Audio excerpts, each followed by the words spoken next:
My name is Patrick Arnold. I'm the founder of 10 Billion Strong, and I'm really excited to be here today to share some insights that we've gleaned from training thousands and thousands of leaders across more than 40 countries and seeing the excitement that they have. So let's get started.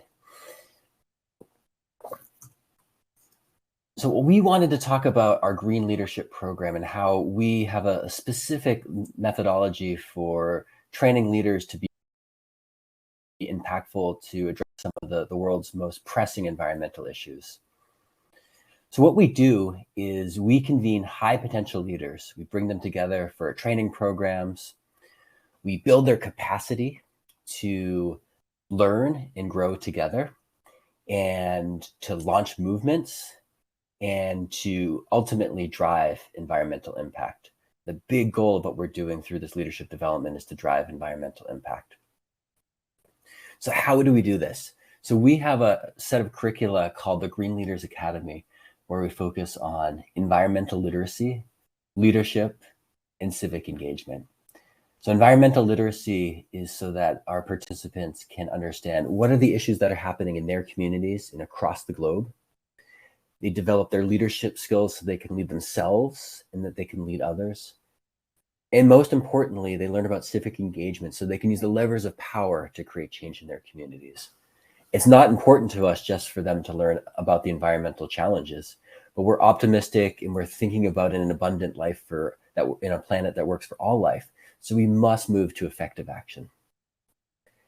And so when we think about the environmental impact that we want to have, we focus on the circular economy, biodiversity protection and preservation, climate action, the blue economy, and tech and business innovation. Our reach is global at this point. We're a relatively young organization, but we've been able to reach youth and emerging leaders in more than 40 countries all across the world. The thing that they have in common is that they really care about the current planet, but also the planet for future generations. And they also care about being part of something bigger than themselves. Many of them are in their communities. They might be the only one who seems to care about the environment. But when we bring people together through our programs, through our in-person training and our online platforms, we sense this common thread that people feel like they can make a difference, and they're looking for the tools, the networks, and the connections to do so. So far, just in the last couple of years, we've been able to reach more than 7,000 alumni who collectively have taken 30,000 in pro-environmental actions. Again, we're inspiring them and supporting them to go and take action in their communities. And as we train them, we believe that their actions might start small ripple effects that continue to grow and escalate as they get older, more mature, and more power and more connections in their communities, their jobs, their countries, and beyond. So to take a step back, why are we even talking about 10 billion strong? What is 10 billion and why is that a meaningful number? So we started this organization because we started looking at the demographic trends, and they're really, really interesting. You look at the history of human growth. Population was just a couple billion, less than a billion for so many years. And then through technology, better sanitation, the green revolution, a lot of different innovations, humans started to live longer. They started living longer, healthier lives. And our population started growing exponentially. And that's created a lot of interesting opportunities for us. We have smarter people, more innovation, more connections, a globalized society. There are lots and lots of pros to that. But there are challenges as well. Particularly where I'm from, the United States, we tend to consume a lot. We tend to consume a lot of the finite resources on our planet. And so some of the challenges that we face are growing carbon emissions that are leading to climate change, biodiversity loss, plastic pollution, air pollution, water pollution, not enough food in all the right places, extra food and wasted food in other places. And so when we're thinking about the future, we have about 8 billion people right now, and we have all of these environmental challenges. Well, if we fast forward a couple decades, we're going to have about 10 billion people. And so we think about this 30% increase, 20% increase over the next couple decades. We're going to have some big challenges if we keep going on the same path. But we're not a doom and gloom organization at all. We're really focused on the positive and what we can do to change the course. And there's so many wonderful leaders in our network and so many wonderful leaders across the globe that we're excited about the possibility for change. And so we think 10 billion people is not necessarily a liability, but it can be an asset. But we just need to change the way we think about things. So what are we and who are we? Our methodology for getting to environmental action is through leadership, and we'll share some case studies and anecdotes right now. But our vision is a world in which all people feel equipped and empowered to create solutions to environmental change.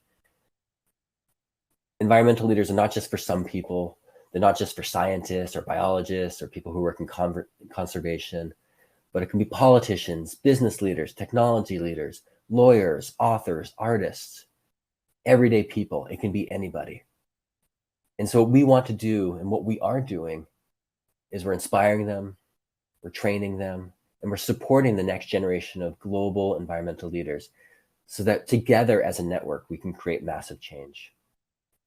Because we think by the time we hit 2050, when climate change is expected to be almost catastrophic, we have 10 billion people, plastic pollution is expected to be quite challenging.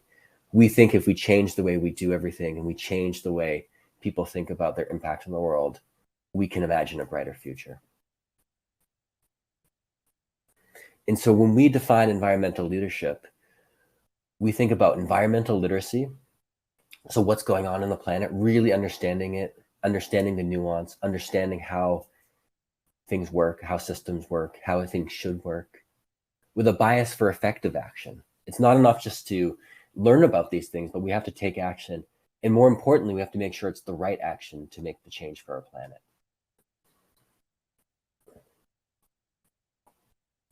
But let's get specific. Let's give some stories to illustrate what we mean by effective environmental action. So this is Yulia. Yulia is from Indonesia. She's an instructor, a professor at a local university. She happens to care a lot about tourism, a lot about the environment, and a lot about how her part of Indonesia looks for her family, her friends, and the next generation as well. She's also one of our master trainers. And so we have our curriculum, the Green Leaders Academy, that we train our master trainers to use in their communities. So last year, we gathered Yulia and 20 of the most incredible environmental leaders from across South and Southeast Asia, from Sri Lanka, from India, from Bangladesh, from Thailand, from the Philippines, from Indonesia. We brought them together from Vietnam. We brought them together to share their stories, share their impact, and learn about how they could catalyze change. Yulia was just one of 20 from across the region, but we really wanted to focus on her story, even though we have a lot of incredible stories from the rest of the group. So she learned about our leadership and change-making methodology. And that means for us, what we do, we believe that everyone can be a leader. It's not just a title, it's not status. It's something more exciting, more holistic. And then we work to boost self, social, and civic efficacy, to increase leadership ability, the ability to create change. And we select our domains of impact to identify ideal strategies and tactics. Depending on who we want to reach and how we want to reach them, our actions might be radically different, and we want to be really thoughtful about the domains of impact. And we use social innovation to address wicked problems, the problems that keep lasting from year to year, decade to decade, or generation to generation. Some problems are easily solved, but those aren't the ones that we're most focused on. We're focused on the intractable ones, the ones that last. And then we leverage transformative action to change the paradigm. Again, if things were easy to change, it wouldn't require hard work, but we know it needs to be transformed, and we have a specific toolkit to do so. And we drive impact in communities with behavior change levers. So what does that look like in practice? Well, our leadership methodology is 5 principles. We think about modeling the way, so acting like the leaders that we expect. We think of inspiring a shared vision, giving people a view of the way we want the world to work in the future. We think about challenging the process. Leadership is about change. If things were working smoothly, we wouldn't need leaders. We might need managers to manage the status quo. I think we can all agree that things are not going well with our environment. We've got a lot of great things that are happening with innovation and technology and human ingenuity and progress, but a lot of challenges as well. And we need to challenge the process and do things differently. We need to enable others to act. If we want to think about how do we get leaders to do what the work that they need to do, it's beyond just what we can do as individual leaders, but we need to think about the conditions that allow other people to thrive, be successful, and create change for themselves, others, their communities, their countries, and our planet. And then fifth, and really importantly, leadership is hard. This work is hard. Social change, environmental change, all of these things are very difficult. And so we want leaders who can encourage the heart, keep people feeling motivated, optimistic, and joyous. Because ultimately, this is about a better sense of self, better sense of our planet, and that should be fun and celebrated and something worth working towards and that feels exciting and not too burdensome. So we need to encourage the heart to make everyone feel welcome, included, and inspired. So with that in mind, Yulia built a community of leaders. She went back from our training site. She went back to her hometown in Indonesia. She found 20 initial leaders of people who wanted to create change. She shared our curriculum with them. And together they decided that they're actually quite frustrated with plastic pollution. This is a problem we see all over the world. We see it in my neighborhood. We see it probably in your neighborhood. We see it in rich communities, poor communities, developed communities, rural communities, farmers, cities, all different places. This particular picture, I just went to Indonesia earlier this summer to run this training program and launch this project that I'll share with you. We get out of the car. We're looking around this village. This is Yulia's village. She wants to show us around. We're looking at the river. And we see this family. It's a mother and a couple of young kids. She's sweeping the trash, the plastic up in a pile. And I think to myself, wow, that's wonderful. You know, even in spite of all this dirt and all of this challenge around plastic pollution, there are people that care. There are people that want to make a difference.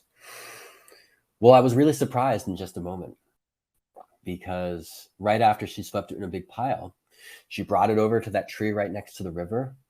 She threw some dried dead leaves on it and she lit it on fire.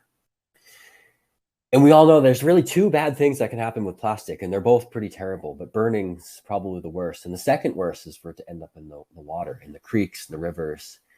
And it stops up and it causes stagnation and pollution and disease, or it gets in the ocean and it hurts marine life. But burning it is bad and throwing it in the creek is bad. But she's not our enemy, and we'll talk about that later. But it's just interesting to see what people are doing. But people in Yulia's community are frustrated with this because there's no other option. There's no waste management across her community. And across the world, more than 40% of the people have no effective waste management systems for their plastic. It's a big systemic challenge. So Yulia trained these leaders who are frustrated about plastic to increase their efficacy, their impact potential, so that they could feel more confident in their own work. They could feel more confident leading each other, people, leading others in getting connections, and also in changing things in their community. It's not something that comes easy. It requires a lot of work and a lot of confidence and a lot of bravery and courage. And that's challenging for people. So Yulia worked with her colleagues to do this over a period of months. And then they did something really interesting. As they're boosting efficacy, right, this belief that someone can succeed in a situation and that they can do something as a collective and then they can work through government or business and all these things, they became stronger and more confident in the work that they could do. And this is a methodology that we get from Cornell University's Civic Ecology Lab. And so we use this methodology to get people confident and capable of taking change. And this is what efficacy in action looks like. So this is one of the projects where we're cleaning up a village, and we see a young leader here. He's one of our master trainers as well.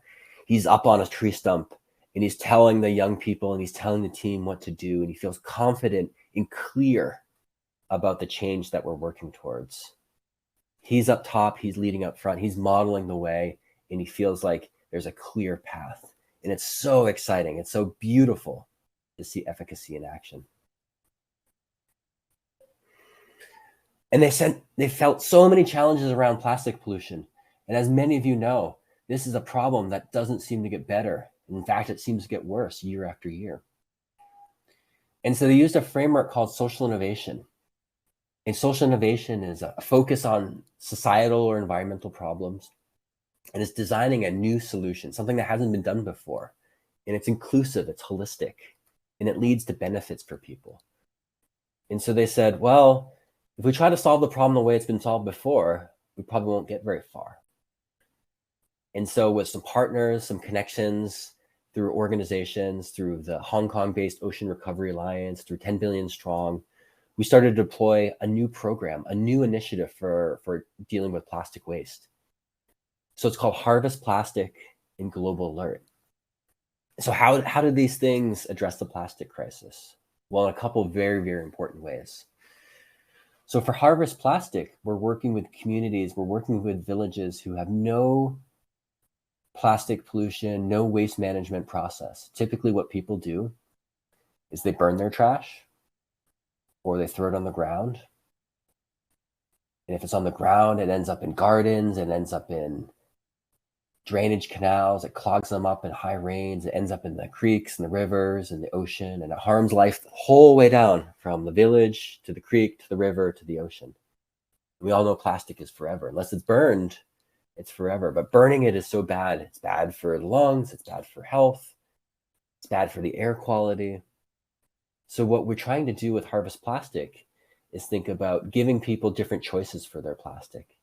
And we've created some structures and incentives for people to do that. And we're starting to work with 4 different villages, just a small number in this island in Indonesia, but we're growing from there. In our first collection, we collected 70 kilograms of plastic. Not that much, but it's better than burning it. And we had about 40 households take part in it. In our second one, we collected almost 1,000 kilograms of plastic, and 70 households took part in it. And that's just one village. And now we're on track this year. We think we can divert more than 145 tons of plastic. We think through this initiative, by getting people to have some choices, to have some incentives for their plastic, get some community support and excitement, we think we can change how plastic leaves the household in a more responsible way. But of course, we know we have polluted creeks and rivers. And so we have a technology solution called Global Alert through the Hong Kong-based Ocean Recovery Alliance. And that allows people to spotlight trash hotspots, whether on land or in the water, so that we and our partners, excuse me, and Yulia and her team can work with the government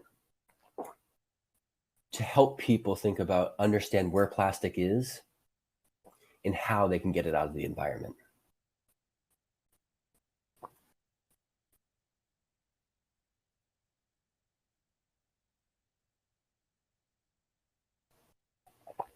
And one of the most important things for Yulia and her team was to think about their domains of impact.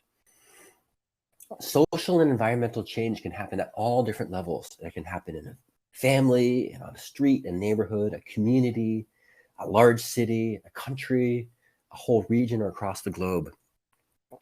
But it's quite important that the strategies and tactics are chosen really carefully depending on where you want to work and how you want to have change. And so we use Ashoka's, the social entrepreneurship organization, we use their impact domain framework to think about the who, the why, the how of their programs and their interventions.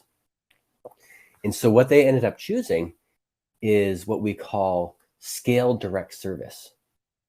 So they're not just serving one community or a small community. We're starting to work with a number of communities. So we're really trying to scale up this project. And we're working with local government. So here on the left is one of our collections where they're working with community members who directly reach out to villagers to harvest plastic and bring it together. But we're also working with government officials who are responsible for keeping the environment clean. As most people know, these officials have way too much work and not enough resources. So Yulia and her team are helping them to think about the best techniques to get plastic out of the river that's already there, with dams and traps and nets and all those things. And we think about this, it has to be holistic, right? We can't just clean up part of a river, because what happens upstream will eventually be a downstream problem. And there's a lot of stuff in the river already. And so if we just prevent things from getting in the river in the first place, we still have to deal with what's in the river and all these communities along the river. So it has to be a comprehensive, big picture solution. And then hopefully we'll get something that really works well. And then we can do that in other areas of Indonesia or other countries as well. But we have to figure out the model and get it just right. And so what we see here as they're working in these villages is our leadership methodology in action. They're modeling the way, right? They're out there, they're collecting trash, they're challenging the process, they're inspiring a vision of a cleaner river, that they're not throwing trash in it, that is beautiful and it's clean and it's empty of trash and it can be different. And that vision is something that's exciting and that can be repeated. And they're challenging the assumption that nothing can be done, because sometimes there's apathy. And that's really discouraging to people, but they're optimistic and they're excited. And so we're seeing this leadership permeate the communities and permeate different groups. And they're enabling others to act by giving them choices for their plastic, and they're helping them with the structures of it. And they're having fun with it. They're encouraging the heart. They're bringing lots of people as part of it. There's joy, there's play, there's games, there's exciting things for kids. We're not just talking about the problems with plastic. We actually don't even often talk about how bad plastic is. I think it's self-evident, but we're just giving them another choice for what to do with it. And that's really, really important.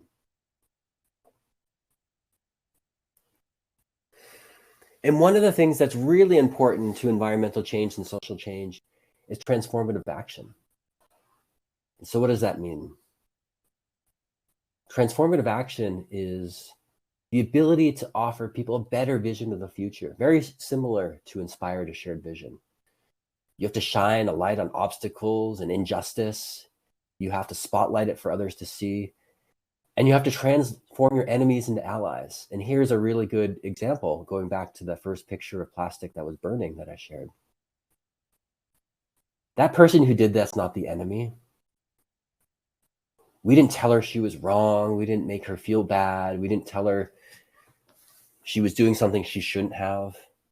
Because if we made her feel bad, she would hate us. She would distrust us.